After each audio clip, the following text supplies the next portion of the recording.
Good afternoon.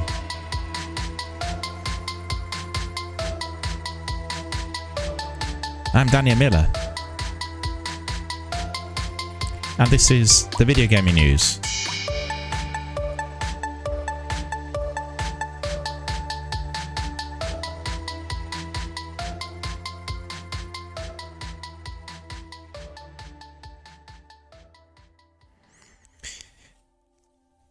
A warm welcome to all of our friends, fans, community members, participants, and everyone watching us on various platforms worldwide. Thank you for joining us, and thank you for being our very dedicated community members. Thank you for supporting our channel here, myself personally, everything we do, as well as our charitable fundraiser. Please do remember that we are raising funds for Mind Charity, a British-based charity that helps people with mental health problems, and we really are trying to raise as much as possible in terms of the revenue and also gather some publicity for the charity. So make sure you donate. You click on that link and just go to my About page. There are panels there indicating that we are doing a lot of charitable-based works, and all the information is there. Just click on a link, click on a panel, and you'll get all the information. Donate if you can. If you cannot, just please make sure that you are spreading the word so other people in your communities, be it the other friends, gamers, family members, relatives, workmates, get to know about the charity and support it. How is everybody today? I got up a bit late today, I've got to say, and there is a reason for that.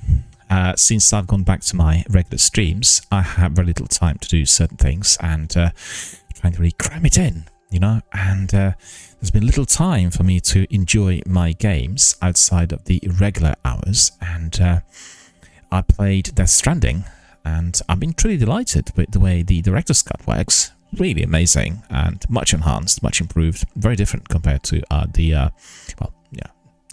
different in many ways if you play the original, the standard version, but I'm sure it will be to your true delight if you enter the game. So I played it last night, and it's a kind of a very tranquil game. You don't have the adrenaline-based activities, and you can just literally depart at any time you want. You can save nicely, and it's ideal for that period before you go to bed. But for whatever reason, I slept very heavily last couple of nights and been very tired.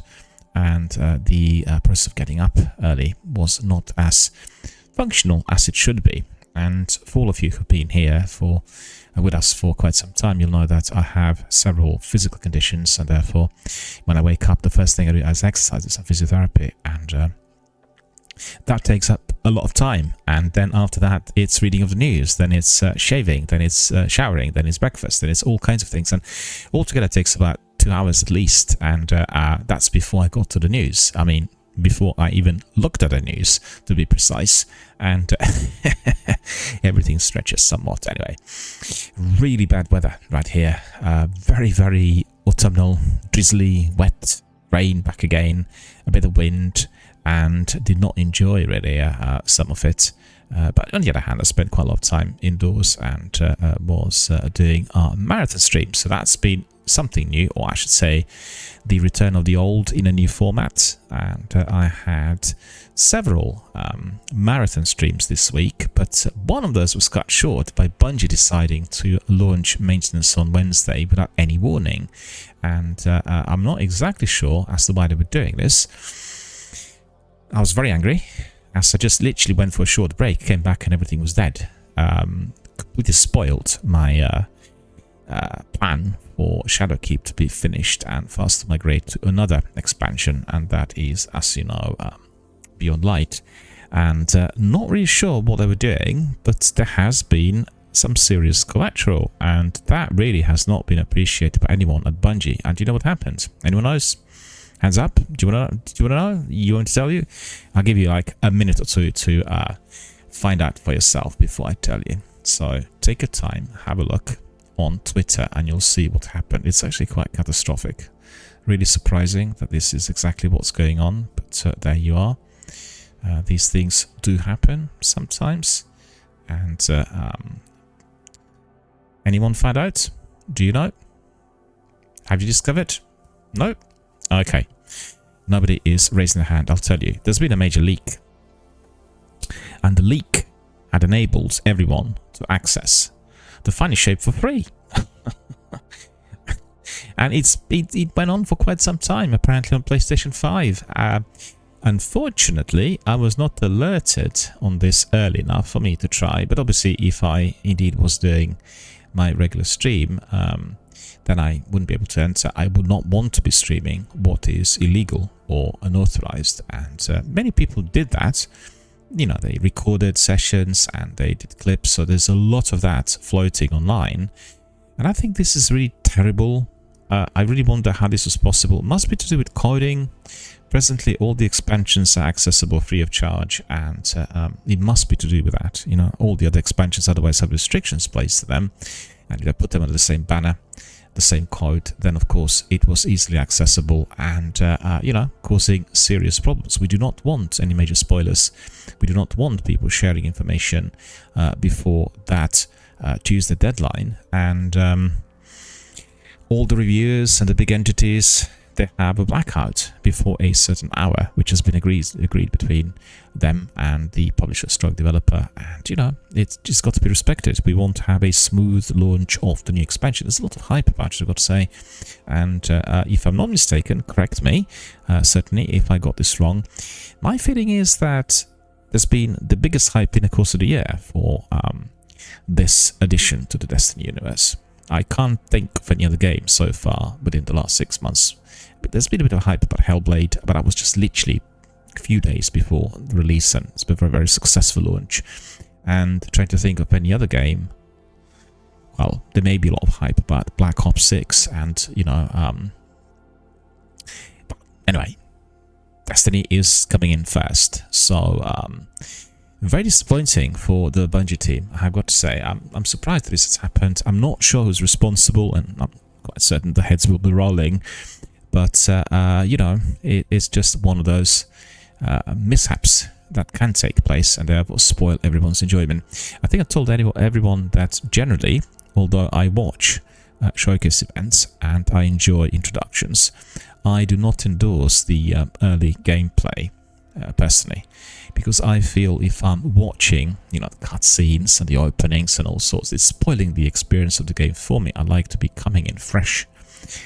So fresh face, clear-headed, in order to experience whatever is on offer, and I want to experience it by myself, even if I replay the beginning several times. That's been the case many times due to glitches and all sorts. But it's that getting in and finding out for yourself. Therefore, I do not do any of these, and generally avoid walkthroughs and many other kind of live online YouTube or Twitch-based gameplay, unless I really look for something, or I want to get knowledgeable about a game that is not particularly of interest. You catch my drift, you know what I mean. It is just, I don't want my experience to be spoiled. So these types of launches in which things go seriously wrong, we get leaks and you know, the types of spoilers is definitely something that we do not appreciate, and I'd like to ask members of our community if you stumble upon that, and if you indeed making some clips, please keep them until Tuesday night, and then you can share them. That is going to be more greatly appreciated. No need to be spreading the word before the actual hour was to arrive, of course. Just watching my secondary and something is wrong with it, so let me just see. Yeah, now it's all in order. I do apologize, I don't know what's causing this. It says that was silly new layout, but looks of it, I'm just not getting the information that I need. Right, so yeah, so that's really what's happened, and we have a lot of information today related to Destiny. So I'll tell you, because obviously there's a lot of hype, and the two big things happening this week really. One is the hype about Destiny, the final shape, and everyone's excited about this. We did see the release of the final trailer, and we had the new cutscene given to us by Bungie at the end of this dreadful maintenance period, which turned up, I don't know, 28 hours too late. Also not advertised. What really annoyed me, I have to say, generally they have the maintenance advertised on Bungie Help website, and you go there and you have the exact information When I went there, and I had lots of Twitter messages about this unexpected maintenance, and every single time you clicked on a link that was left there, you were being brought to a page that was telling you all about the maintenance on the 21st of May. So somebody was not doing the job properly. They just kept copying and pasting. On the website, they had not updated information. It's possible that what was written in there was identical. They just haven't changed the date. So when you looked at it, it looked like it was all happening a week before. And like a 6-hour maintenance. Hang on a minute. That's weird. What for? Obviously, there might be reasons for that. They may be doing more substantial maintenance in the course of this week before the actual launch, to cut down on chaff. But at the end of the day, the main maintenance is going to take 24 hours. It's a full day during which the game is not going to be playable. So I'm not sure what happened, but it was just, really muffled, hazy, and rather confusing. And also, it did cut into my stream. I waited for 2.5 hours for the game to come back. I didn't consider the maintenance to be, particular significance week before the launch. But the game never came back. And I had some other tweets indicating that the maintenance will be extended. Anyway, there are reasons for this, which obviously not known to us, but coming back to my point, it just literally ruined my stream. I had to really cut it short and end early, and therefore we were not able to complete anything. So coming back to all that hype, the hype is about the release of the game, and people enjoyed the trailers, and particularly the information related to Prismatic subclass, and then the new skills tree called Pathfinder. That, in my understanding, will be replacing what we've seen so far as the seasonal content, and many other things. And we had really very nice illustrations with kind of spreadsheets indicating what this is going to look like for every one of the Guardians, how the Prismatic will be applied, how you are going to be combining the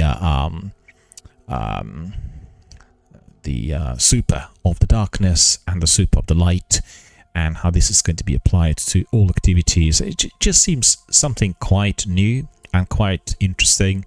Whether it will work in practice, we need to see. And I'm hoping that it will not be causing any crashes or major problems to the servers. But anyway, it's just like it's a big turnaround. It's a big new introduction for what, in any case, has been, I guess, eagerly waited for. And we all, excited. So this week is all about the excitement and hype linked to Destiny. Then you have the whole series of showcase events emerging in the course of the next week and the next few days. And if you listen to my news, you will know that the big one this week is coming from Sony and Sony PlayStation, and that in fact is going to be happening tomorrow. So hopefully everybody is ready for that. Hopefully you've seen some of the information that is floating about, and I said it tomorrow, but actually it is today. Just realized I'm doing the news bulletin for 2 days together, and that is for the 29th and for the 30th, and indeed it is on the 30th, so that is in the evening that we are going to be getting about 11 o'clock UK time another State of Play showcase. I have said in the past that I'm not particularly keen on their showcase events because they don't really look like one. It's almost like patching up few auto trailers together and giving it to the world, and you don't have major contributors to the studios or to the game making. You have no introductions, and it's just like literally very, very poorly done. I can't believe for the life of me that the corporation that's worth $1 trillion would in fact be doing something so poorly compared to Xbox. Xbox is really excelling, and their showcase events are the best possible. I mean, honestly, I can't think of anything else, even for the big film launches in the past, before the video gaming took off in such manner. We didn't have such in-depth looks at everything that was going on in relation to a particular title. The reason for that is that in the film industries, they wanted the making of and the commentary and the participants and all that to be fully included on DVDs and Blu-rays, which would be sold as exclusives on high price. And it was a different format that was being used. And I really enjoy Xbox presentations, and not just theirs, but also the individual ones of Ubisoft and other developers, in which you really become fully aware of how the game was made. You have the various members of the team introducing and you get the overall perspective on what was going on, and by listening to that and by hearing and seeing how they were making a game, you can get seriously excited about perhaps a title that you're not otherwise familiar with, or the one that you're not interested in. It's a huge asset, and it's something that Sony will need to seriously consider with the new leadership. I have seen some major turnarounds in recent months coming from Sony, but honestly, having such a good console, having such good sales of games, and then presenting us with something so poorly is just, it's mind-boggling. And if you go on Twitter or Reddit, the number of negative comments about the previous State of Play presentations is just phenomenal. It's just awful. And why is it they're not reading it? Why they're not fully aware of the fact that this is not acceptable to the community? Is it that they want to keep everything under the wraps for people just to buy or to access their streaming platforms and pay for it in order to know what's going on? It just seems to be outdated. It's not something that we are supporting as gamers or industry professionals, and we do not want to see any of that in the future. So I'm hoping that their presentation will be having a lot more of that interesting content, some introductions, maybe some development teams being present live on air. And also 30 minutes is just like a teaser. It's not even a taster. I just think it's ridiculously short. And they always present the blockbusters. They don't have any indie games or anything else coming from Sony that, it just... I wouldn't even say looks old school.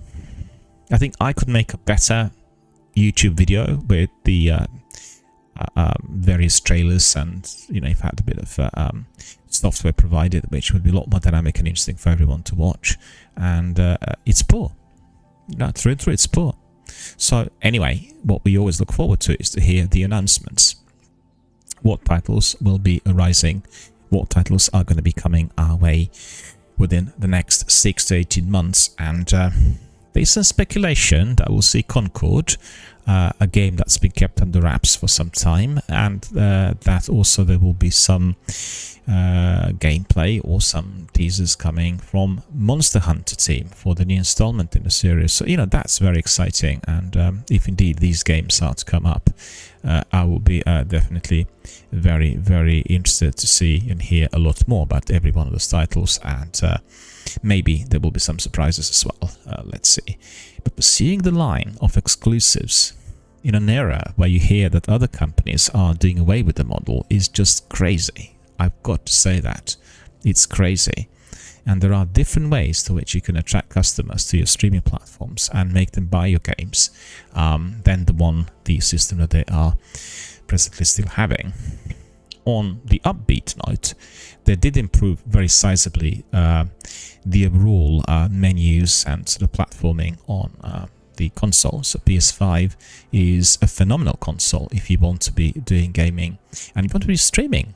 It's very easy to take clips, to make screenshots, to collect information related to your games, to do anything really. In fact, I would even say that the menus as they stand literally today, I'm not sure what they were like at the launch, are probably a bit superior to what we have on Xbox. They're faster, easier to use, but I guess the biggest difference here is with Xbox, they resort to the same system, which is constantly enhanced somewhat. So you're familiar with the menus. There's nothing like majorly new that would cause confusion or problems with the, with the game, just trying to find out where things are. So it's always like, I guess the system that you have with Google or with YouTube, it's exactly the same format, but you are getting some degree of novelty or enhancement applied to it, so it's easy to find. With PS5 menus and the way it works on the screen is just a complete overhaul. There's no bearing or resemblance to what you had on PS4.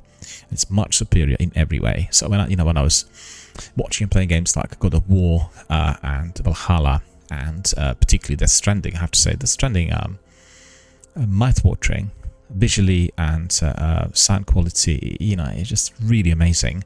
And I did actually talk about this the other day, there are parallels between Death Stranding and Hellblade in terms of how significant these games are for the perception of a fully immersive interactive movie on a gaming platform. But the difference there is that you are a bit more detached from the character, Sam the Porter, who is the lead character in Death Stranding. You do not have the same element of humanity in the way in which you will be entering the mind of the person, becoming fully part of that mind. You'll be experiencing the struggle. I think Hideo Kojima, one of the greatest ever video game creators, who created the very famous, the most well-known series Metal Gear Solid, with Solid Snake being the protagonist, you will see straight away the similarities with Solid Snake. The lead character is very begrudged, very aloof. He is the person who feels that the world, the governments and everyone else had done him wrong, and therefore he's there for a reason, doing a favor to someone. But he has this element of emotional detachment, so you follow him, you become aware of the tragedies that have happened to him, the problems in his family, losses of loved ones, but you're not fully part of him. And I think this is where Hellblade is excelling. Visually, I would say Death Stranding, the director's cut, and all that it offers, particularly in this sort of next-gen remastered version, is very close to Hellblade in terms of graphic ultra realism and cinematic quality, immersive quality, photo mode, all these other things. But Hellblade still has this tiny little notch up, which in fact I think is greatly significant as you are more involved with the character, you're more involved with the activity, and her struggle becomes not your struggle, you become her, she becomes you. And the development team talked about this, like they were experiencing this during the process, and I completely agree with this. It's just down to the the ingenious application of skills, knowledge, and everything else that they would have created for the game. And also the game was like an evolution, for the team, for the character, and for everyone else. And I think that itself had been very well reflected on the final product. Coming back to the Stranding, a lot of people kind of objected to lengthy walks and the kind of a tricky situations, but the need to balance the main character, the need to be able to walk properly without big cargo on his back, but Kojima is a master of stealth gameplay, and Death Stranding is a stealth gameplay. It's fundamental. You learn the tricks, many of which are there offered to you through their very good tutorial, and also on the director's cut, the menus, the stats, the diagnostics, everything is a lot better. It's more advanced and kind of blends in perfectly. And I quite like the fact you walk through an open space to the wild, and then suddenly there's a ladder in there, and you can be just giving it likes, or you find somebody's loot, someone ditched the loot in there, and then you're leaving likes in there connecting with the items that are left, and you can be transferred. I guess it's a game not for everyone, similar to Hellblade. It's a game for particular taste, and what I really enjoy and like about the title is its immersive quality. It's very cinematic, and you can come in and look around, and there's so much to see. It looks so beautiful, honestly. The landscapes, the wild, also these facilities in which they meet and discuss things are really so well built that you will be just literally jaw-dropping most of the times. And framing is incredible. It has very good pace. It has this atmospheric. It's an atmospheric type of title, and obviously I need to complete the game to tell you what the score is in the end. But I think I just wanted to highlight some of my comments about these games being really the future of the gaming and the film industries, because I feel that those two industries are merging, and you are going to be having many more projects, titles and products in which you will have a much greater collaboration and liaison between the two mediums. And maybe the future of cinemas will be also aligned with interactive films, as this seems to be the most important thing that most people experience. I talked about it the other day. People go to live events today to watch musicians. They don't buy the records. So live events have become the major source of revenue for the musicians. So Taylor Swift, for instance, she sells out all of the concerts, and everybody wants to be there. I was just seeing the other day, they said in Edinburgh they're going to clear the streets because there was so many people out there waiting for the tickets and to get in. And people want that immediate connection. They want to be at a gig. They want to be taking short clips and photographs of the musician. They feel they have some sort of immediate contact. They post these clips on TikTok and Twitter and YouTube and elsewhere. They get hundreds and thousands of views and comments from people around the world. You know, it's all about communication. It's about interactivity. And I think presently what we're seeing with TV and films in general, that is absent. And hence we had the influx of very recently, so that goes back maybe less than 2 years, of the titles that really kind of merge the two worlds together. Fallout and The Last of Us 2 being the best examples, but don't forget The Witcher is there on Netflix. It's just that The Witcher does have a very different type of aura altogether compared to the other two games in terms of interactivity, and you know, it's you'll see the difference once you watch the title. Just bear with me. Actually, I created a different sort of setup here for me to do podcasting, but I don't think that I'm particularly comfortable with it. I've got to say, it's just a bit uncomfortable with my back. My back feels different, so maybe I need to adjust and change. Just bear with me a second. Wait a minute.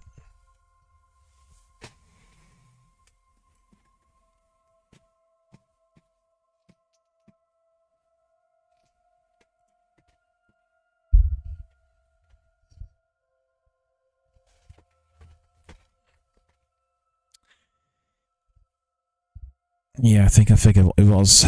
It's the position of that cushion and then my back, and it's just not solidly supporting my lower back, and I'm suffering from sciatica, so I have got to be extra careful. You know, when I'm seated for a long while, and it's annoying, but I can feel the difference. It's okay for gaming, but for this sort of thing, it definitely isn't, because I'm very static and I have a mic and studio setup in here, which are kind of precisely located to be very in very close proximity to the mic, and just see whether, yeah, I guess the area adjustments will work. All right. Okay. So, right, some reflections on what I believe is the future of film and television industries when they merge with video games. And, right, so the other two news are, I had completed both of my big AAA blockbuster titles, that is Hellblade 2: Senua's Saga, and also Lara Croft, that is Tomb Raider Ultimate Edition, both of which are accessible on Xbox Game Pass. And I'm just really delighted. It's interesting that I also had finished both of these games on the same night, and it's never happened to me before. So it does tell you that the quantity of titles that I'm playing concurrently is increasing. In the past, I just look at one title, but you know, it's just the sheer volume, it's the quantity of things on offer, and also sometimes I have a bit of a fear, as they call it, FOMO, fear of missing out. If you do not play certain titles quick enough, particularly for the biggies like Red Dead Redemption, I began to play slowly on the Game Pass a little while back, and then it was taken down. It was exactly the same thing with GTA 5, and then you think, I better try quick because this is a big game and I'll probably take it down and we'll not be able to finish it. And it requires that everyday engagement, that diligence, that you follow the story, you follow the narrative and do everything. And that's what I've done really with this game. So just a very quick resume.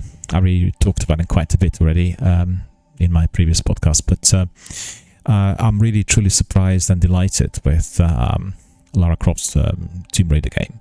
It's incredible, and if you play it, you must play it in that Ultimate Edition. It's massively enhanced. You have lots of extras and unlockables. You will get concept art, you will get clips, you will get graphic novel, you will get collectibles, and also it does enable you to replay in a way through which you don't have to replay the whole game, but access certain chapters to get whatever collectibles you still want to be picking up. In fact, I thought I was doing really well, but then as the game ended, I figured I had completed only 67% of everything that was to be completed, and that's really primarily going around and collecting stuff for the inventory, you know, and some unlockables. You will be getting documents and books and items and all sorts, and then eventually when you come towards, well, it's not even towards the end of the game, somewhere halfway through, you unlock the position of these items on the map. But as the game is quite suspenseful, and as you have many situations where Lara's health is under serious threat, you're absolutely focusing on her survival and survival rate, and you are making sure that you follow the story, her activities, and there are lots of hairy enemies out there. I played it on the easiest difficulty level. I really like the story mode in general, because otherwise it is distracting me from the narrative for the games, which are providing it with a very, very good story. And it surprised me really at the end of the day that it is a survival struck horror game. It's very brutal, which I did not anticipate, and it's not a game for like all ages, for audiences it's not family friendly, to put it like that. And it does have a message, it's a message about this female character who is being left in the cold, who needs to brace up, face the challenges, and become a fighter, an adventurer, somebody who is growing as she is progressing through the game. So it's really very much about the girl power, the way I see it, in view of the fact that the game came out 11 years ago, in 2013, and just thoroughly enjoyable, really good story, easy to follow, very good framing, it's very cinematic, and 10 out of 10 for me. I mean, no brainer, absolutely enjoyable and terrific. So that made me immediately play the other two installment in the series, like a trilogy called the Lara Croft Survival Trilogy. And in fact, they're offering the trilogy on a very low price recently. I had not bought it, but having it. This one I did have already for quite a few years. I purchased it, I think, both on Sony and on Microsoft a little while back. They had a special offer, I think, prior to the release of Rise of Tomb Raider, and it just offered for a few pounds. It was a no-brainer. Bought it on both platforms. It is not a cross-platform game, so if you want to be replaying it, you can just step from one console to another, and you can just simply crack on with the story and enjoy it. Perhaps experience some difference. I guess you know the way it is. If you play differently, you may increase the difficulty level. There may be other enemies, and I have to say that I'm very pleased and truly delighted with the quality of the graphics on PS5. I didn't expect it to be as high, but on Sony Bravia TV, I guess both are, the console and TV are Sony products, it is just out of this world. And it is a notch up compared to Xbox. I thought Xbox was staggering, but I think it is.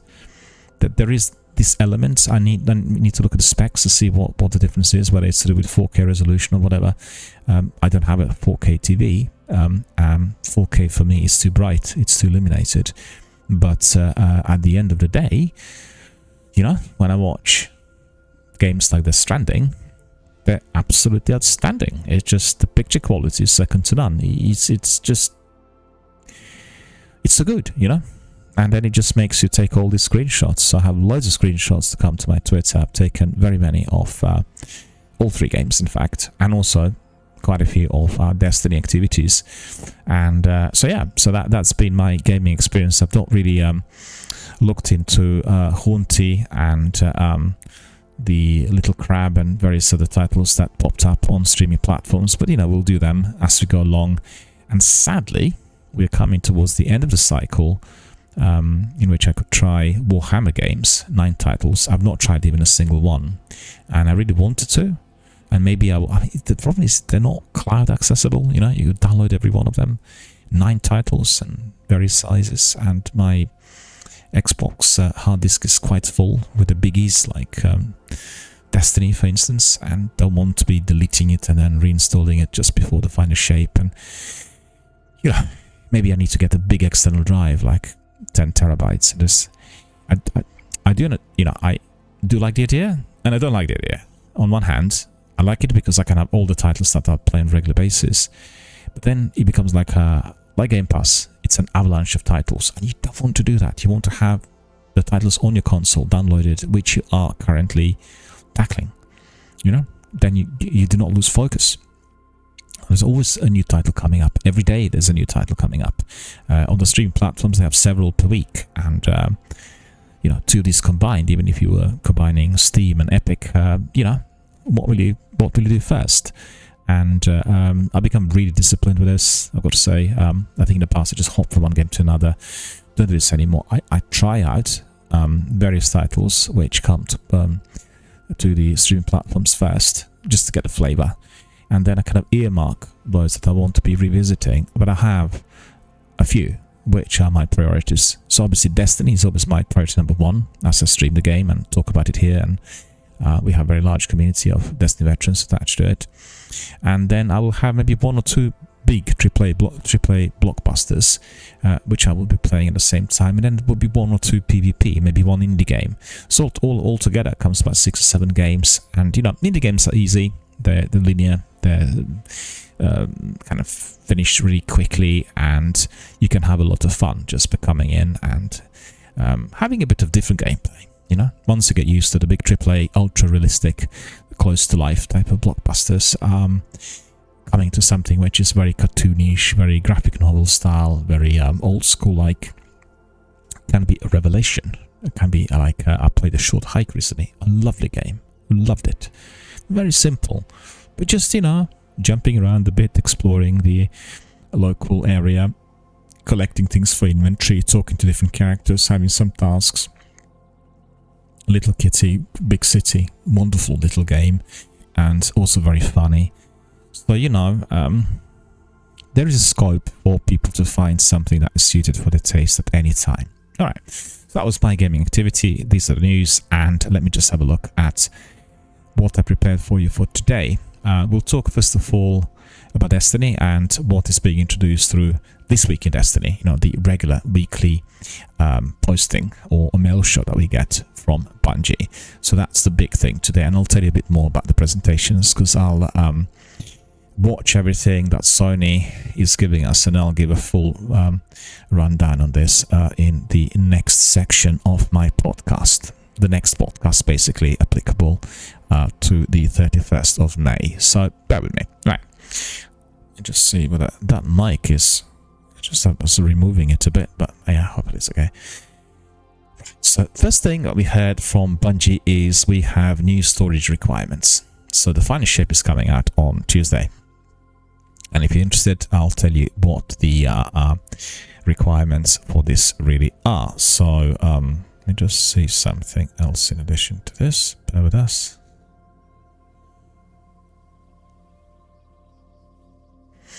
Yeah, I've got everything in here written nicely. Just wondered that on the bulletin, I thought there was one or two bits of information missing, but everything is there.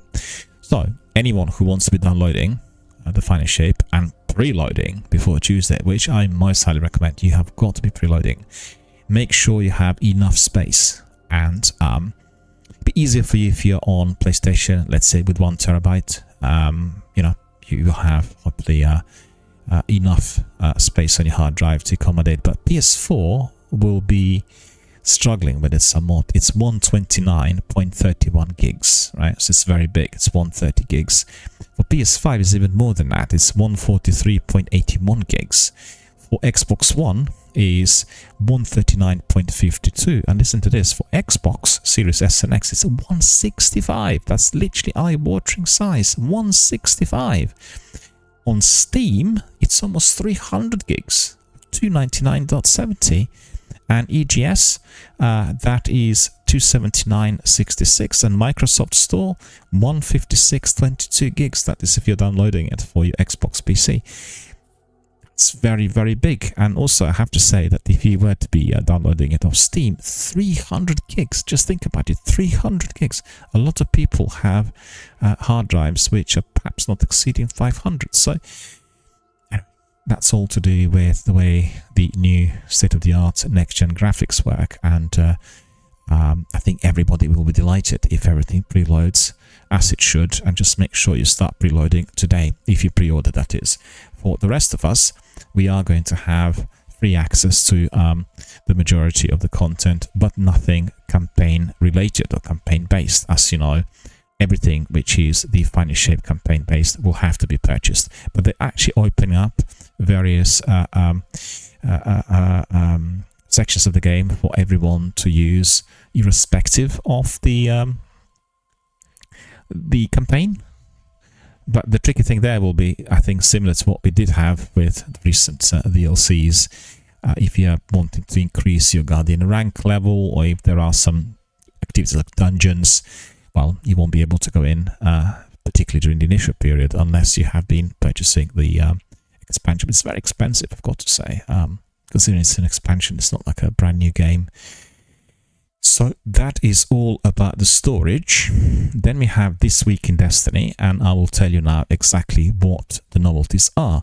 So the focus of this bulletin of news coming from Bungie is on several introductions, I guess. Dungeons and Dragons collaboration, that's the first one, and I only have heard about this yesterday, not even looked into that in depth, but it looks very good and very interesting. And you've seen that in other games, they want to be collaborating with other companies, to bring in items, collectibles, and various skins to make it more interesting for the gamers. And I really think it's a very good idea, because anyone who looks interesting and goes to a social space will draw attention, and this is how you're going to make new friends. Very similar to what you have in real life. And why do people dye their hairs into 2 or 3 different colors? Why do they wear studs and earrings in all of their faces? There's a reason for that they want to be noticed, or they want to present something by themselves which is different to the rest, and therefore they will be noticed. So it's a very, very good concept.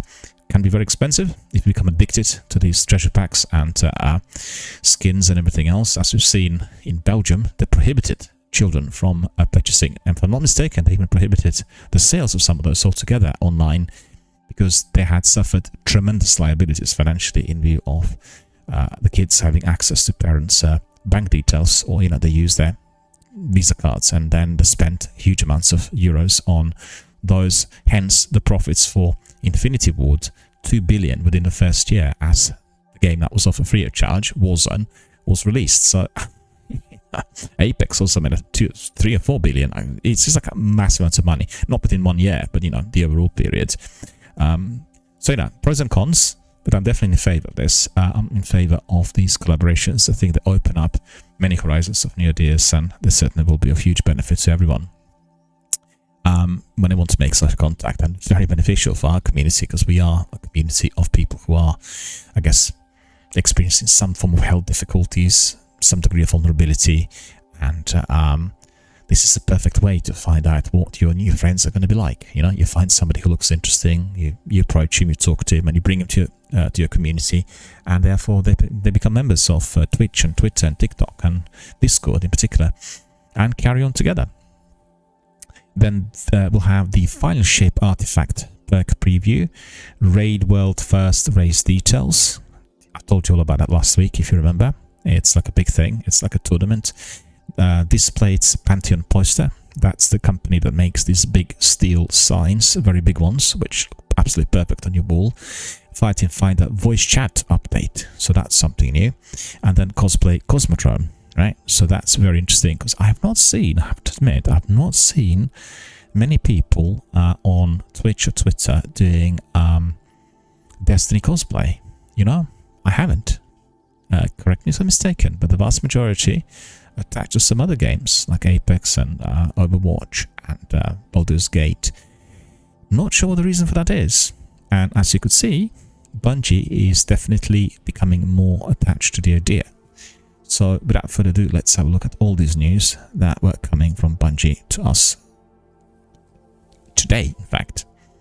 And you need to say even more before I carry on with the announcements, the rest of the news. I've been doing a couple of news podcasts recently in a way which is a bit different. So I was combining the 2 days together, as really on the days where I did have Destiny Marathon streams, there was absolutely no time to do this. And we've had also a few days where there weren't many news coming in on the wire, but everything is hotting up at the moment in view of the big selection of showcase events. And they include Bungie, and then Microsoft and Ubisoft. Then we have Jeff Keighley's Summer Game Festival. There are several other ones as well. I can't recall off the top of my head immediately, but it's about at least a dozen. And all of those will be of great interest to everyone. So, lots of rumor, lots of speculation prior to some of those events. So on the bulletin that came from Bungie, they told us that they're very, very concerned that a portion of Destiny 2, the Final Shape, was accidentally pushed live on PS5 streaming service. And they said there are lots of spoilers being shared online, and a small group of players were able to play some of the campaign access collections and other rewards into information coming into the Final Shape and Echoes. So they're asking everyone to be very careful on social media over the next few days to avoid spoilers, and they'll take legal action, as well, against people who are using it in order to gain publicity, basically likes, follows, and subscriptions and everything else. Remember to exercise caution and be critical of potential misinformation. Please be considerate of others and report leaks so players can experience the conclusion of the Light and Darkness saga themselves. Well, the best way to do it is just switch everything off. You wait for the game to be released, you purchase it, it's preloaded, and you crack on, and you get your mates on board, and then that's it.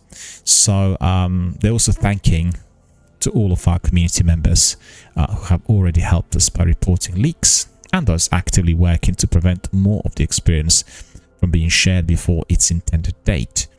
It's always extremely difficult when our team's hard work is leaked early, but we are still excited for everyone to experience the full release on June the 4th altogether.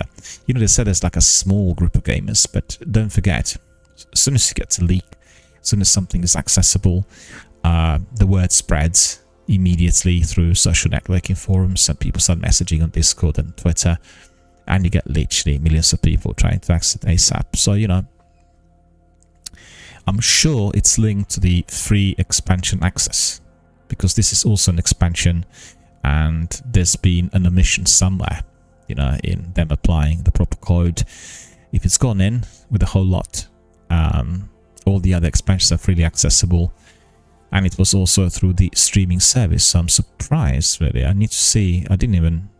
I have Destiny 2 installed on my PS5, so I never really even explored the possibility of Destiny 2 being streamable rather than downloadable. But anyway, that's what's happened, and you'll see a lot more of that on Twitter. So if you're interested, you want to find out more as to why it happened, read all the news, read all the debates there on Twitter. Right, so they're saying that we are just a few days away from the Final Shape, and they're asking us, are you ready? Well, the answer is absolutely. We can't wait for that Tuesday. Did you get all the gear you were aiming for? Yeah, I did. I collected all the seasonal gear and what's called the Brave selection of items that was given to us in the Season of Wish, and we're getting it in abundance, so it was not possible not to have the full complete set. And I just saying yesterday on our stream, in fact, if you are a completionist, then you should really be having altogether about 140 pieces that were coming in on the seasons and on the expansions. Altogether, I worked it out. I think it's about 146. So make sure that all of those in your inventory are locked and you keep them forever. Everything else you can delete. Everything else is not necessary. And I'm talking about the legendaries. If you are grinding for exotics, every one of those should be kept as well. And don't forget, the beauty of Destiny is that there are various species, like for instance armor in particular, the exotic armor, that's giving you certain kinds of skills. And if you work with a team, you have a team of 3 or 6 that do raids and strikes and dungeons and other endgame activities, you will know that you can build the skill of the whole team by the choice of a particular armor. So like for instance, you pick up a piece that will give the teammates quick regeneration of their life, or they will be quickly recharging their light levels, or they will have a recharge on their ammunition, or have a quick reload, or all of them will be much faster, or they'll collect more XPs. So it's one, each one will be giving you something that will be beneficial for the rest of the squad. And I think some of that customization will become a bit more sophisticated as we carry on. So anyway, keep this in mind and keep using a variety of different items. I've not been doing this. I've been resorting to the use of the same, but I really want to change my habit and I want to change my mindset so that as we progress towards the next stage of Destiny, I am going to be changing items, doing a lot of customization, trying out different things, and generally making it very diverse, engaging, and entertaining for everyone to watch. And also to be, I guess, a bit more kind of versatile myself. I need to be more flexible. So they say we can't give you any drops which you are going to be missing if you were not grinding in the current events. We can give you information on the new artifact perks so that you can start fine-tuning your perfect build. So we have, I told you already about these. Let's start first of all with Destiny 2 Dungeons and Dragons collaboration. So they're really thrilled to announce that this is the latest collaboration with Wizards of the Coast and the iconic gaming franchise Dungeons and Dragons, which is really terrific. I played the games in a series over the last 30 plus years. As Wizards celebrates its 50th anniversary of Dungeons and Dragons. It's quite interesting, 50th anniversary. So they must have had something right at the beginning in the 80s or 70s even. Because I remember Dungeons and Dragons also, the tabletop games, and these ones preceded some of the titles that came out on Commodore and early PCs. Faerun inspired looks will be available at the Eververse store on June the 4th, alongside the launch of Destiny: The Final Shape. The Gold Dragon themed Apex Draconic set for Titans, the Mind Flayers theme Flayers Dominion set for Warlocks, and the Displacers Beast theme Spectral Displacer is set for Hunters. But as I heard, is going to test Eververse. I think all of those will have to be purchased. I'm just hoping that Bungie are going to be throwing in a few shillings and pence and allowing us to have at least one or two pieces free of charge eventually, The way I would do it is I just simply make it accessible in due course when you have a new expansion or new collaboration or something, and then you can make it accessible through lengthy grinds. So you have to really grind a lot, to get it. Because the balance needs to be somewhere between you investing it, you're investing money, and you're paying for it, and you're getting it. And obviously, if you want to be getting it for free, you need to invest time. And you need to do very, very unpleasant lengthy grinds in order to get that particular piece. So, somebody paid money, another person invested time, and that's fine. So we'll see what happens. So that's the next thing. And I also said the Adventurous Pack Bundle will include the Queen of Dragons ship, the Owlbear Chariot, Eye Tyrant Ghost Shell, and other items. More cosmetics will include the Big Beast First Finisher and the Natural 20 emote. And this will be randomly rolled each time it's used, as the Fates designed. In addition to this, the Bungie store will also be offering an Eye Tyrant Beholder Ghost Shell, and this is a vinyl figure, right? So I believe that this vinyl figure can be purchased, and you can have it on your desk. And that's inspired by the infamous floating gaze monster from the D&D universe. Has anyone gone to see the latest D&D film, Dungeons and Dragons? And I've listened to Ryan McCaffrey and Destin Laguerre the other day, and they talked how Dungeons and Dragons film was terrific, and I thought it was terrible. I watched it and I really didn't enjoy it a bit. I thought the just for me, if you are bringing the game to the big screen, to IMAX, it has got to have something different, something unusual, but it does have to capture the most important aspects of the gameplay.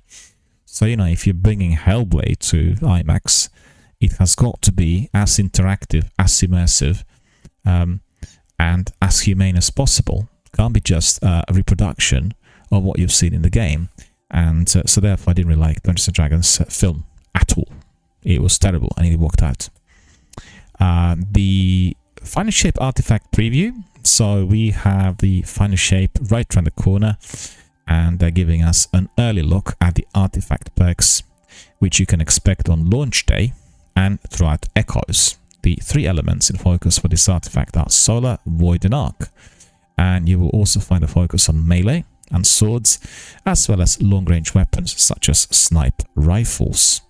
So this artifact looks a bit like a mobile phone, a smartphone, which is in a case, like the wallet-style case, and it has a few bits and pieces attached to it. So looks really cool, and I'm curious to see how this would work in this new episodic structure of the game.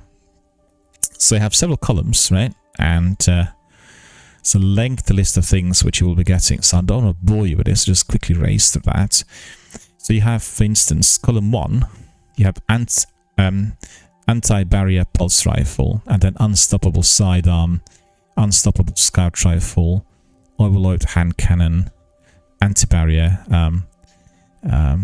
submachine gun. And then you have like column 2, logic reductor, overcharged armory, authorized mod elemental charge. And you know, that's got to say, this sounds very similar to what we had during the seasons, but I'm not sure how this is going to be developed. My understanding of the Pathfinder was that it will be giving us the rewards and the perks and mods through ongoing grindy activity, so I'm a bit confused. So it looks like the artifact will persist in a different shape, I guess, and it will be given you elsewhere. So this is what we see here on the Bunge's newsletter, is the Hunter's Journal artifact. So I don't know how this is going to work.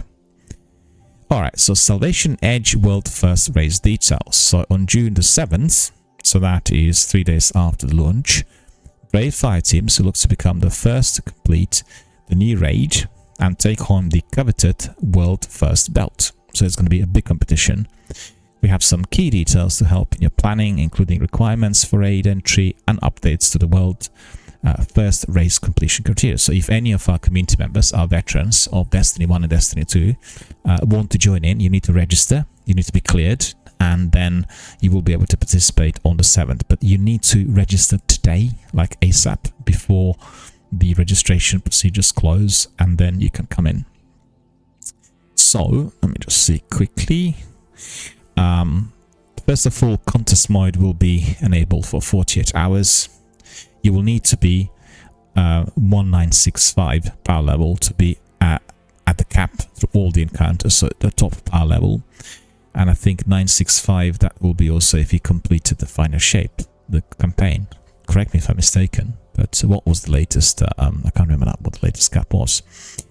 Entry requirements: completing the final shape campaign, yeah, like I said, and the wildcard exotic quest is a requirement to launch the raid. Yeah, so I thought so. So they would really want the campaign and the exotic quest to be completed. I guess similar to what you had in the seasons. You need to complete story missions and in the exotic campaign in order to get certain brownie points. And but only the fire team leader must meet this requirement. Right, hang on a minute. Completing fire shipping campaign and the wildcard exotic quest is required to launch the raid, but only the fire team. I see. So the fire team leader is the one who is launching the raid, and everyone else will not need to be meeting those rules. A fair warning for any members of a fire team who do not complete the final ship campaign before jumping into Salvation Edge: the raid does contain spoilers. Right. Well, we'll see how it works. Completion criteria. We change the way we will track and recognize the world first completion of the raid. Fire teams will no longer be required to return to orbit to finish the race. So you will be able to stay in the arena, right? You don't have to be going back to orbit to finish. The first fire team to finish every encounter and loot the final chest will be declared world first and have their victory immortalized with Salvation's Edge world first raid belts.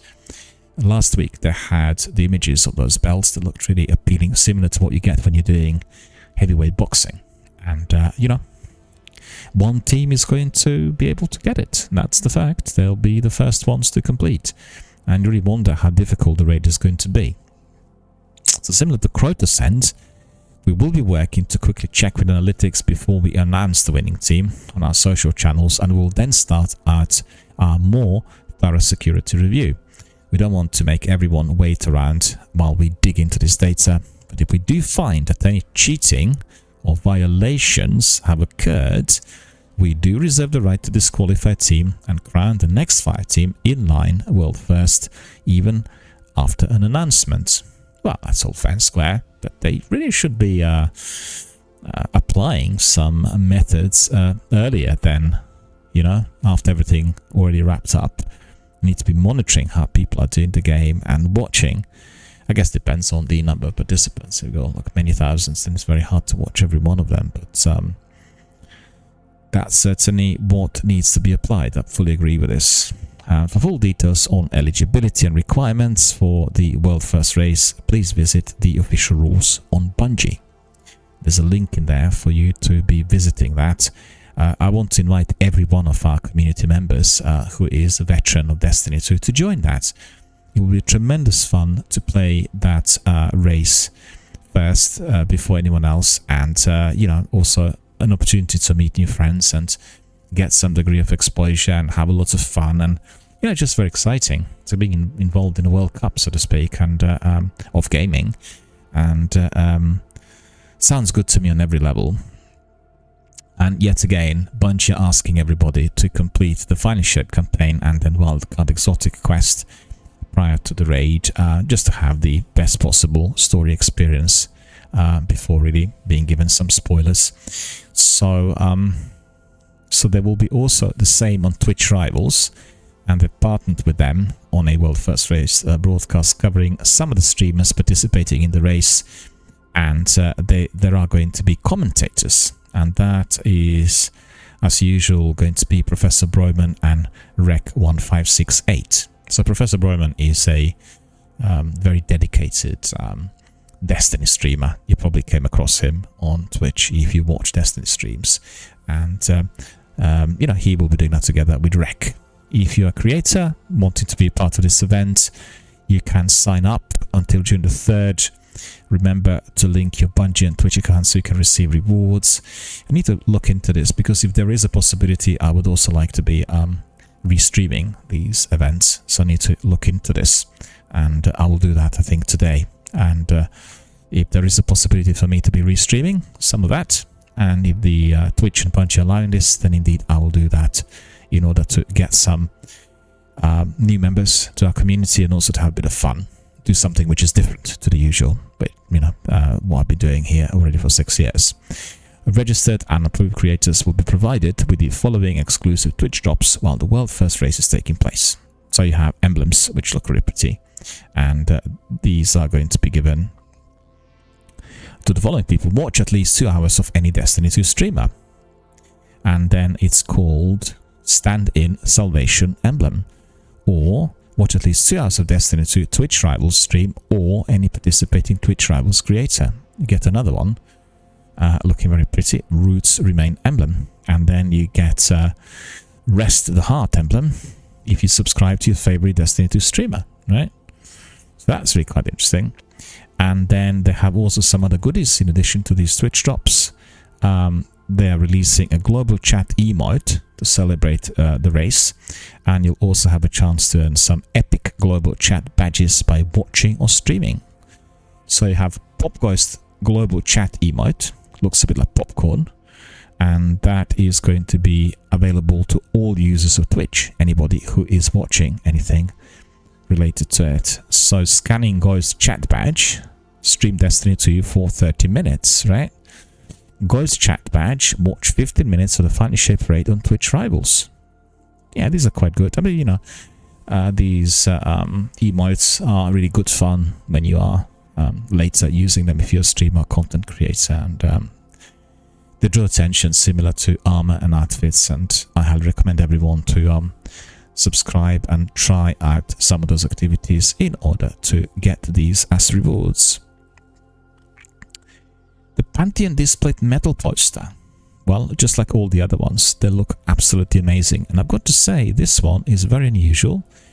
It is specially designed and licensed. And I did read the information the other day here on my news bulletin, and it indicated that a very talented Brazilian artist called Gabriel Flauzino is the one who created it. So it's not really created by the Bungie team, and therefore it looks, well, different. And I think it is going to be really absolutely beautiful if placed on your wall. I mean, these are like big signs, and really most highly recommend to everyone to look into this. And you can purchase one of these big ones and then have it on your wall if you're a true Destiny fan. And they're glossy, you know, they kind of shine with well, it's the aura of Destiny will be with you once you have it on your wall. I'm not biased. I'm not, been purchasing any of those signs, but I had been following Displayed for some time, and I have been really amazed by the quality of the product. It's just like really, it's like a good investment. You don't want to, buy a poster which flakes off in no time.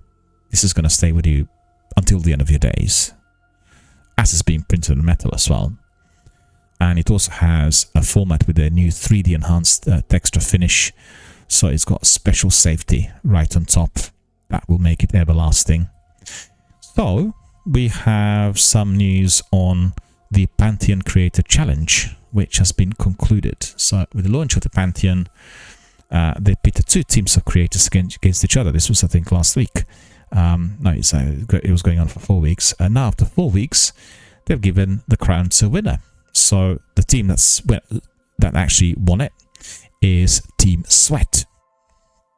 And Team Sweat is Sweatsicle, he's the captain, Evan F, Pure Chill, Benny, Yellow's Light, Sneaky Beaver.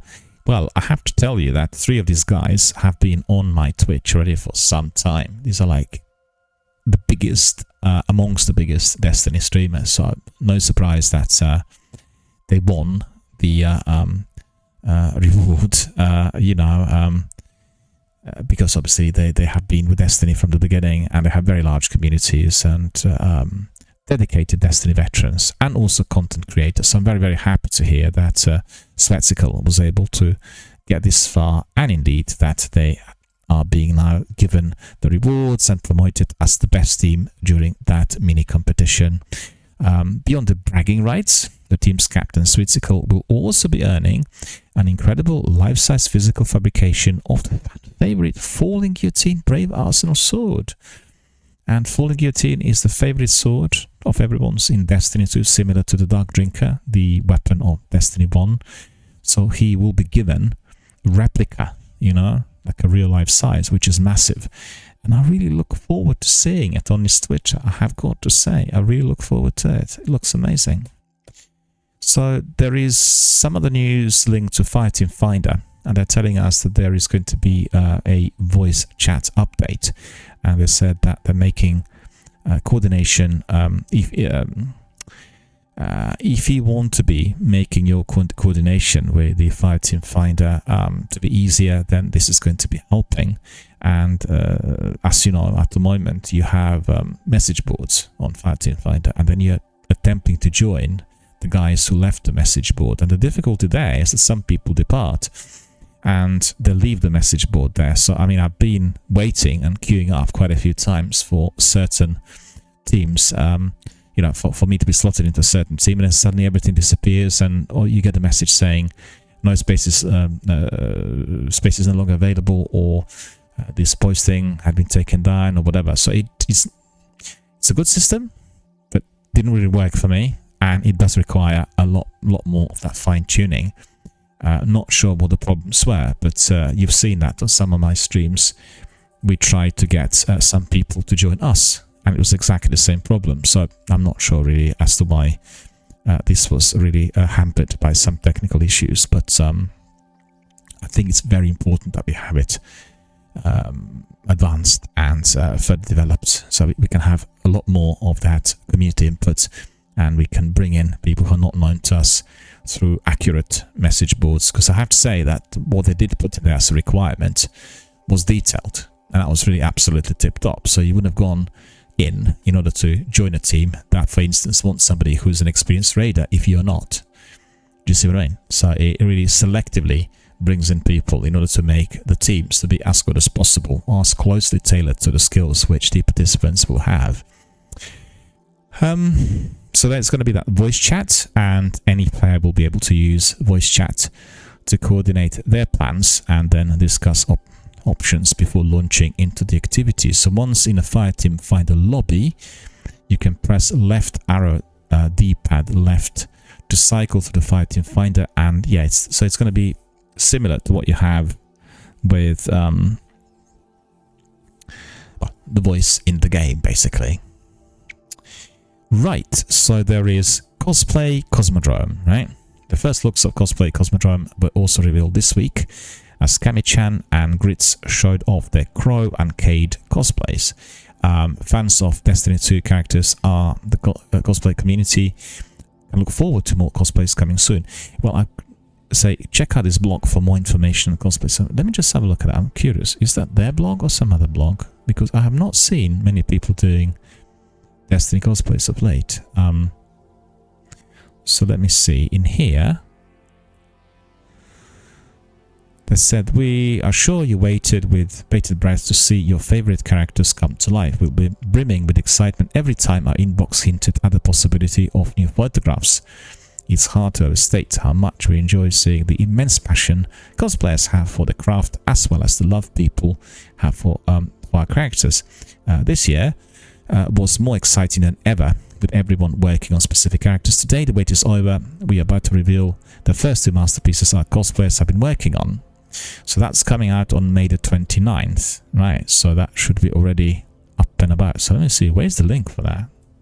Or maybe that's just been called Cosmodrome Cosplay, I don't know.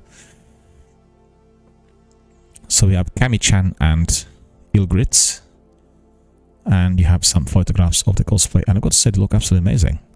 You have Cade and what's his name? Crow there. And also what's interesting is the standing near the wall, which looks like our castle walls in here. We have the old city walls in the town. It look very, very similar. Obviously they're not here, but it's quite interesting. Just wondering where this was photoshopped, you know? Because they really look so bright and so incredibly highly illuminated compared to the background. So what does this say? They have given some information on the cosplay, and they said creating the Crow cosplay was quite the challenge.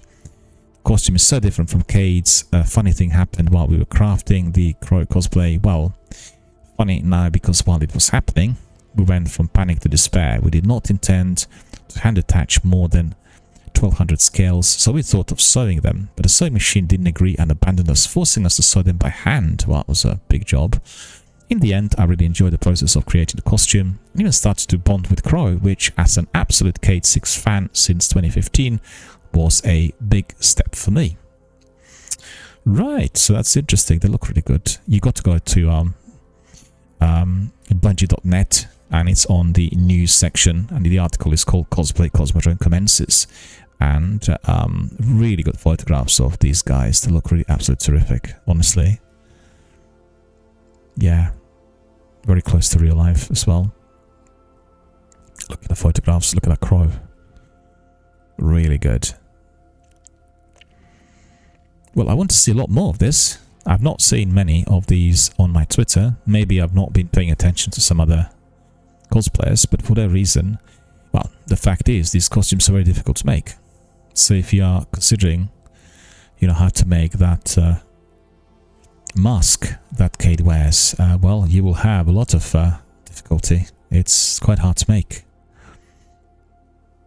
More difficult than, for instance, Tifa of Final Fantasy or some characters from Apex.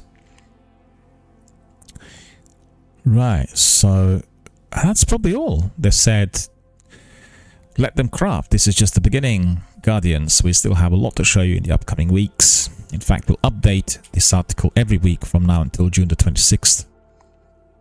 Next up are Tau Regulus Zavala by Solomon Teysa from Japan and Lord Shax by Anira from Spain. Well, that's terrific. I really need to see whether they have a separate website where those are displayed. I really want to see the other guys who are doing it. Still think I've not come across that many. There were some. I have seen people dressed as Titans and Hunters, but I've not seen these of Cade in particular in such great numbers. So that's very exciting. Alright, so I think, let me see. They're also asking people to create a cosplay of the Witness. So they said, are you feeling crafty yourself? We recently added a cosplay reference kit for the Witness to our artist reference collection. So make sure to include Destiny cosplay and Destiny art in any content you post. That's hashtag basically for Twitter. So it'd be hashtag Destiny cosplay, hashtag Destiny 2 art in any content you post. We love seeing the stuff you're putting out there. You know what? I'll actually try that. Let me see. Destiny cosplay. I want to see what I'm getting. Bear with me. So we have artist reference collection in here. So that's basically the reference guide for, let me see, The Witness. Oh yeah. Oh, it's very good, very detailed. Don't know whether anyone's seen this. It's very detailed. If you go to the artist reference collection, there's a link on the news bulletin, and you will get very detailed illustrations of how the character can look. You know, if you're making his costumes. I'm just looking at the photograph of The Witness, and he's got that smoke coming out of his head with human faces attached to it. And there's 1, 2, 3, 4, 5, 6, 3, 6, 9, 13 different images attached to this. So you'll be able to model according to those, and the high resolution images as well. Then you have Callus. That would be incredibly difficult to make that costume. Calluses. He's massive. Then you have Nezarec. So Nezarec is the other. And I really hate Nezarec. He's that big bird-like boss that turns into a tree once you eliminate him in either Lightfall campaigns or in Onslaught. Saint 14, again a very complex costume. Osiris. I guess Osiris is somewhat easier. Nimbus. Well, he's the least popular. I don't think many people are doing Nimbus, to be honest with you. And Rohan. Hunter Thunderhead male. Very strange, really, the way he looks. And then Hunter Thunderhead female. It's probably in preparation for the final shape, because the outfit looks very different to what we usually see. Warlock Thunderhead male as well, also quite different. Design is, well, different to what we see in Destiny, I've got to say. And then again, Titan Thunderhead male, female. Poker. What is that supposed to be? This is like a new creature, Poker, I think. Anna Bray. Keatl. Crow. Drifter. Eris Moon. Well, that's interesting. Let me just see. And we go to Drifter, Eris Moon, Ikora, Lord Saladin, Lord Shax. Where's Zavala? Mara So, Savatoon, Stranger, that's Exo. Zavala is right at the end. Okay, here's the last one. Looking incredible, these costumes, and I think their references are very good for people to make each piece.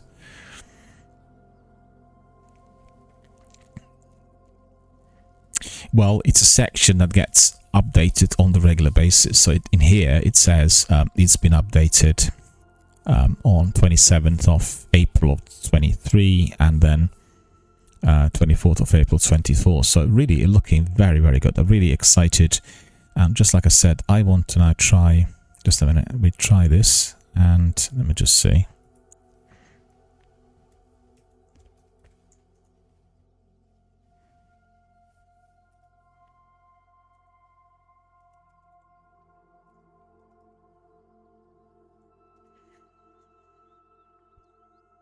So I want to see if I was to put Destiny cosplay there, what I'm going to be getting, right? Let's see. Latest. Just a minute. There's even a separate site, separate link in there, so that's pretty good. 29 followers. Right, so that's not really been shared worldwide, I don't think. One post, so that is to be ignored, of course. Really, I was surprised to see it.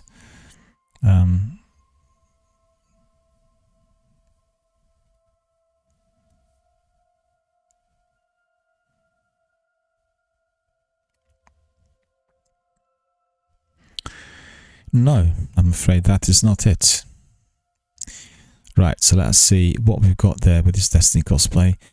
Somebody was working on The Witness Lucky Wish. And this witness looks really good. Doesn't have a big smoke coming out of his head though.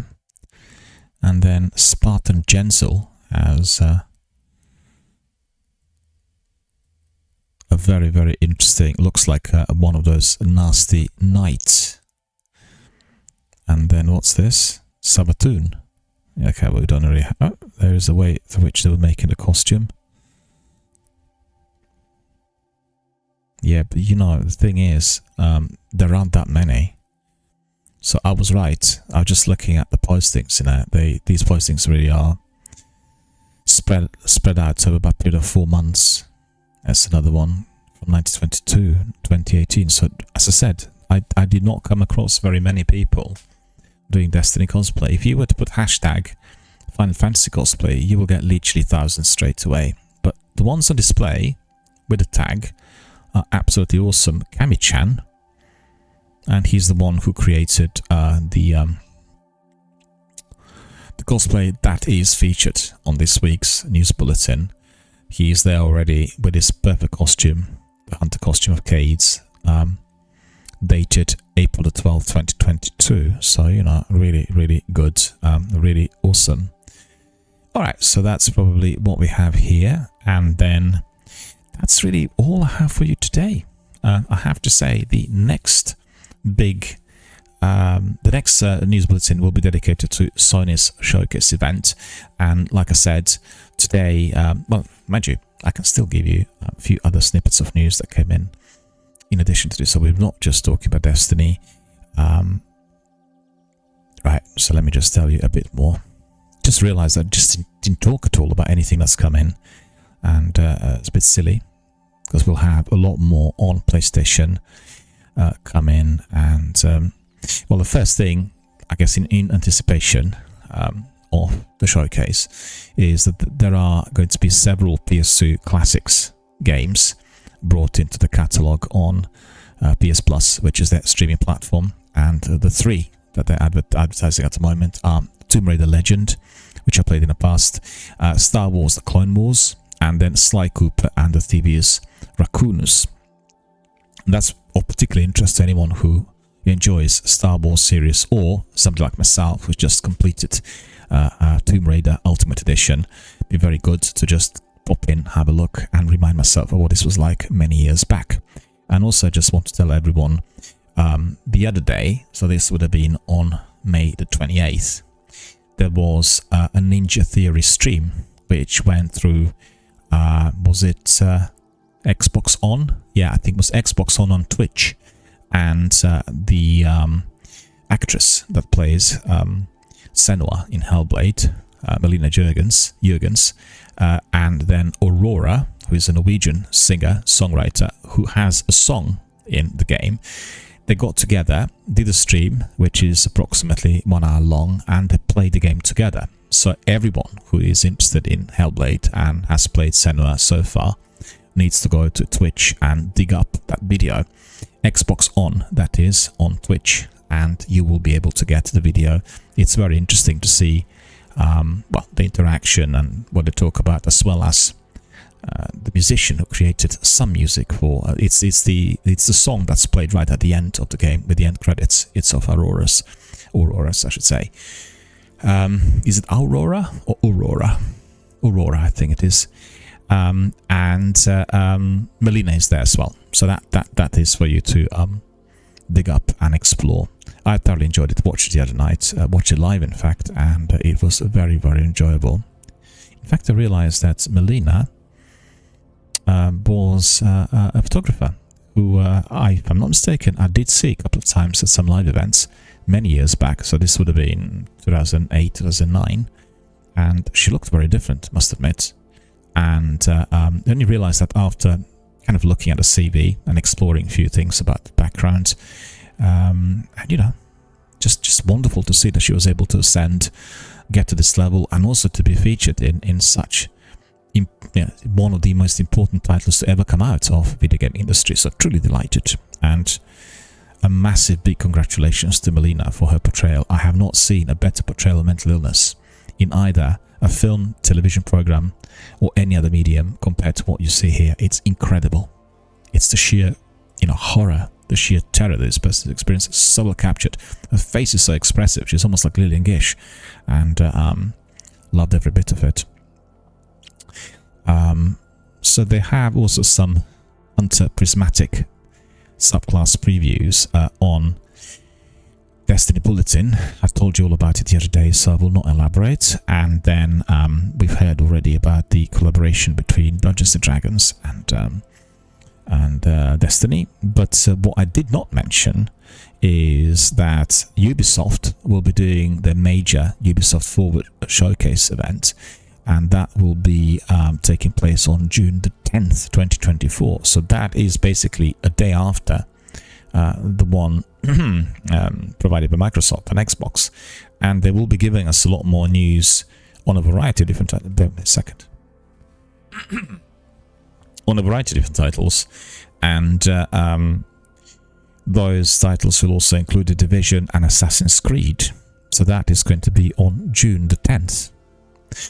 Redfall, the game that really failed on its release date, and the game that's caused a lot of concerns in Xbox and Game Pass and console kind of based communities, is finally giving us the update. So that's the revamp update that has been worked on for about a year and should really provide an overhaul of the whole game with many different things fixed.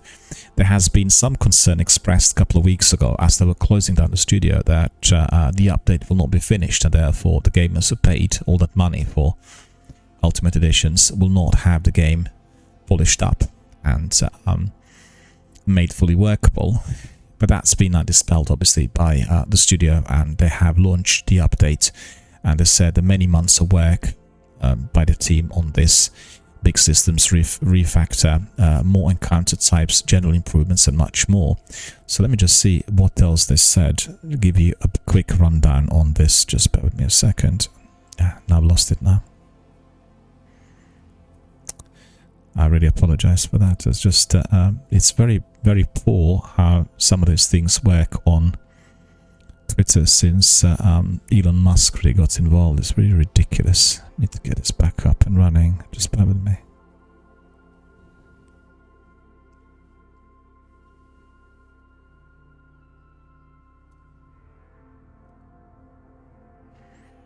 Yeah, so basically what we are getting in Redfall after this update has been applied, and that's very significant, it's first of all offline single player mode. That was not accessible. The game was suffering tremendously due to its problems with server access, and it was all done through multiplayer, right? Offline single player mode is the new thing. Nests have been greatly expanded, so there are many, many nests compared to the original. Several optional bosses and new enemy variants, so different enemies and different bosses created and placed in various areas of the map. A new open world skill tree. I also thought the skill tree was a bit tricky, so let's see whether this is providing us a major improvement. Tons of new handmade open world encounters, so that's also interesting, which means when you walk around, it will be a lot busy compared to what you had in the beginning. New weapons, general bug fixes, and then polish. Slightly disappointing again, I think. For me, the most important thing there was dialogue. They should have had a lot more dialogue introduced to NPCs. And when you went in to play the game, you were excited by so many NPCs being placed everywhere, particularly around the headquarters. And they had nothing to say. They could just literally be, humming. Like, hello, good morning. And that was it. And that's major disappointment for me. Anyway, I was very interested in Redfall. I played it on day one. I preloaded it, and very, very disappointed because I thought maybe we could do also a stream of Redfall during its launch, and it didn't really work on Xbox for the reasons already known, and it was very disappointing. So I've not gone in ever since, and I was waiting for this major update to see whether the game would be reworked. I guess in the same way as you've seen with some other titles like Cyberpunk, and I will download it, I will try it again, I will play it from the beginning in order to see whether it feels different. And I'm very sorry to see that, the Ark and Austin is now no more. They had produced some really absolutely incredible games, and well, as you've seen in film and television industry, sometimes people have a too major leap forward and they're not ready for it. This was just too big bites to have. They just couldn't chew, you know. It's just as simple as that. It was a game that was so ambitious and they didn't have resources to deliver. It's just not a good idea to do anything of that sort. If you play Deathloop, you will know what the system's like, but in Deathloop it worked, and in here it definitely did not. And also it felt repetitive, I've got to say. After, you know, playing Deathloop a bit and entering Redfall at the beginning, I just thought it was exactly the same thing, transported into a different environment, but with many difficulties, and also a lot more ambitious. Deathloop was a lot simpler game compared to Redfall. But anyway, that's just my own reflection on what I had experienced. And let me just see, what else do we have? I think that's probably all I want to tell you today. Just one last, yeah, actually two last bits. One is that Lords of the Fallen has now arrived to Xbox Game Pass, and this is a very big game, and I definitely I've not downloaded it yet, but I'll play it more or less straight away during this weekend. Very excited. I have been eyeing up the game for some time, never played it, and it's the sort of game that I really you know, really enjoy. It's my style of gameplay, and look forward to be exploring it. So anyone who's on the Game Pass, anyone who's a subscriber, make sure you download and try the game. And it is available for X and S series as well as for PC, and you can also try it on cloud. And then we also have some news related to Call of Duty, and what's important is that the game will not be locked behind the new Xbox Game Pass, and there's been some speculation in the gaming community about what the financial aspects of this are going to be, and what the new PR strategy of Microsoft and Activision is likely to be in view of the game being included on the Game Pass. So they said that upon launch, Call of Duty Black Ops 6 will be playable on Xbox and PC for Game Pass Ultimate, PC Game Pass, and Xbox Game Pass for console members. So that's literally across the board, all Microsoft platforms. And also they confirmed that this would be coming to Game Pass day one. This was confirmed earlier this week, and this information was just leaked previously. But, you know, with these leaks, you never know whether it's done in purpose, you know, to generate hype or what. I just find it really difficult to fathom that companies of that size would not have control over that, considering what kinds of confidentiality clauses and contracts they have for the employees and participants, and all the measures and precautions that are taken in order to protect the information, you know, the intellectual property, so to speak. And you know, it's just me. I'm not a conspiracy theorist or anything of that sort, but I find it perturbing that these leaks frequently happen just before the release or just before a major showcase event. I don't think it's down to human error. That's certainly what I think. And it does come across sometimes as pretty well planned. And as you've seen, in some instances, the leaks, in fact, inflated the sales because they cause controversies. And, you know, somebody's able to cash up on the leak. So many people were wondering, and I've seen that on Reddit and Twitter, whether Microsoft may be using the game's debut to change Xbox Game Pass pricing or tier structure in some fashion. And they basically had not provided any comments on this. But I think the Ultimate subscription is likely to rise after the Call of Duty titles come to 24/7 access. I think that's just my suspicion, or maybe not. We need to see. And they also shared a live action teaser trailer for the game, and they said, if the truth is what you seek, look in the dark. The truth lies. And they were talking about Black Ops 6 also featuring the Gulf War, and we are not sure whether this is going to be included or not. Nothing has been confirmed. What has been confirmed is simply the thing that Black Ops 6 will not be locked behind the new Xbox Game Pass tier. Right? So let me see. Let us wait and see what this will mean in due course once the game is released. So we have the last bit of news in here, right? And that's coming from Sony. And that's coming from the vice president, somebody who will become the big boss in no time.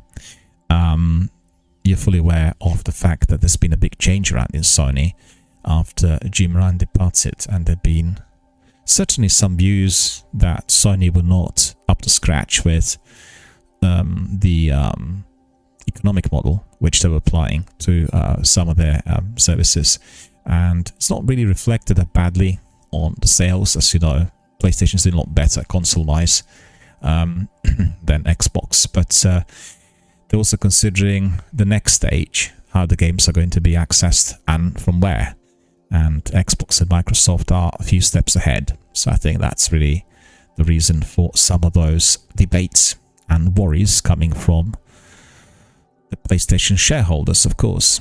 And the news coming from, what is his name now? Herman Hulst, he's the vice president, are really slightly unclear. I'm not clear in my mind on what he really means, but we need to wait and see. Sony hopes PC gamers who'll wait years for Epic exclusives to come to Steam out of spite will buy PS5s for exclusive sequels, right? So let me see what he said there. And he was speaking earlier this year, and he explained that Sony has a dual approach. And on the live service side, we're releasing our titles simultaneously, so day and date on PS5 and PC. But then at the same time, you've seen that they're talking about God of War, and also, the Ghost of Tsushima already has been released for PC, but God of War is the next one to come to PC. So they're kind of introducing great franchises to new audiences, and we need to see really what the position is going to be in terms of the PC access for the majority of the AAA blockbusters and the exclusives. And let me just see. He said, we are finding new audiences that are potentially going to be very interested in playing, for example, sequels on the PlayStation platform. We have high hopes that we are actually able to bring new players into the PlayStation at large, buy into PlayStation platform specifically. So that's again bringing you back to exclusive. So he says, the commentary comes also from PC Gamer that says Sony hopes that if you really dug, let's say, God of War on PC, then you will be more inclined to be investing in a PlayStation 5 to play God of War Ragnarok while it's exclusive to that platform. I don't agree with this at all, and I think PC Gamer also do not agree with this. They say that this is a bit dicey, and he's underestimating how patient and determined PC gamers can be. So there is a whole contingent of PC gamers who will absolutely refuse to buy games on the Epic Game Store, waiting months or even years until those games release on Steam. It's just a matter of principle, It's like people don't want to buy anything released by EA. Doesn't matter what title it is. People don't want to buy anything which is Microsoft or Sony. And that's down to their own personal experience of these companies. It was the personal experience which they did have with the products or services of these companies that made them not buy. And, it's just something that is heavily entrenched. You will not be able to change this easily. And the only way you can change it is by providing something that is completely different to the past and maybe grabbing everyone's attention and something that will be amazing. But, we can speculate what this actually can be. So I don't really believe that the strategy that he's talking about will help.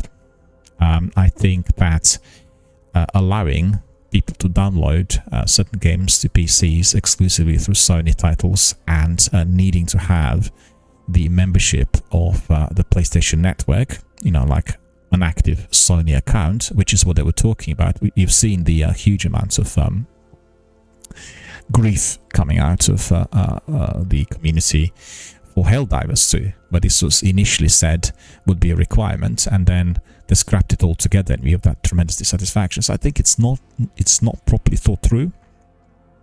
And you've heard from Microsoft, they really want to be spreading. They want to make sure that every title is accessible on any platform, anywhere. They said the exclusives model is already outdated. This is not something that developers or publishers want to be endorsing anymore. So obviously what we hear from Sony and Mr. Holst is that they're resorting to something that's been already seen as outdated, and you know, I really I'm questioning the wisdom of that, and I certainly feel that Sony is massively lagging behind when it comes to community content, community spirit, community bonds. Microsoft has spent a lot more time on this, and it works a lot better on their platforms, specifically in the area of Xbox apps. It's so easy to contact your friends. That is so well integrated with the activity on console and on your PC if you are a subscriber to the Ultimate. And it's the overall interactivity, the ease of use, and everything that seems to be excelling. I don't find the PS app to be anywhere near it. They had improved, for instance, the system of uploads, so you can be making clips and you can take screenshots. They directly go to your app and you can immediately upload them to your social networking platforms, which is very, very good. And I guess with Xbox, if you are on one cloud that needs to be paid for, then you're having exactly the same service. And it works exactly the same way. It's very fast, very reliable, and as good as it should be.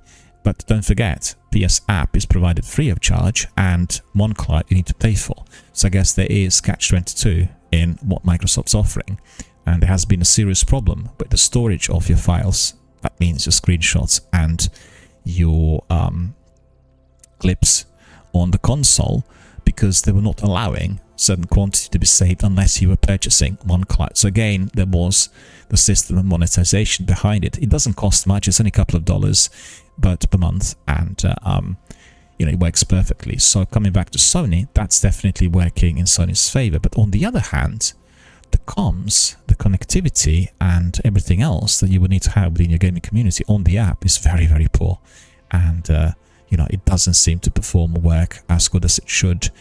And they really need to spend a bit more time. I find that incredible. I mean, honestly, considering how influential Sony is and what profits they make and how big they are in the gaming industry, not spending time on what is today essential to maintain somebody's interest long term, and that is communication, connectivity, instant access, cross-platform, all these things, it could affect them really badly in the long run.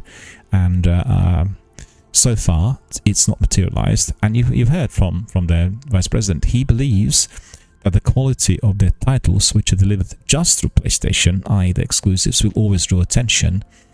Maybe that's the way it's been in the past. But don't forget, the competition is getting really rife. There are very many companies out there, and if other companies resort to the mainstream policy, cross-platform access, cross-platform save, and being able to play it on any device, then you will have to do exactly the same. Otherwise, you are yesterday's news. And, you know, so anyway, that was just the last bit of news for today, and I wanted to really prepare you for their state of play announcements later in the day, where we'll get to know more about the new titles, which will be arriving to Sony PlayStation 5. And, you know, we'll have a lot more to talk about next time when we meet, when we talk about the news and discuss, debate, and analyze all that's been offered through Sony's presentation. Alright, so I hope everyone enjoyed this description of what's new in Destiny and what we are getting through Sony and other developers, and a few more news on our showcase events, which are to follow next week. A lot to look forward to. I'm very excited. I'm, you know, definitely bracing for live presentations, which I generally always watch live if possible, and I guess for a lot more news to follow and many more titles to come our way. So let's see whether Sony is going to be providing something exciting, stellar, captivating, and let's hope that the presentation will be a bit more advanced compared to what we've seen in the past. Alright, so on that note, I shall wish you all a very good afternoon, and I shall see you all tomorrow, and hope you enjoy, well, all the games you're playing at the moment, and most importantly, get ready for the final shape. See you later.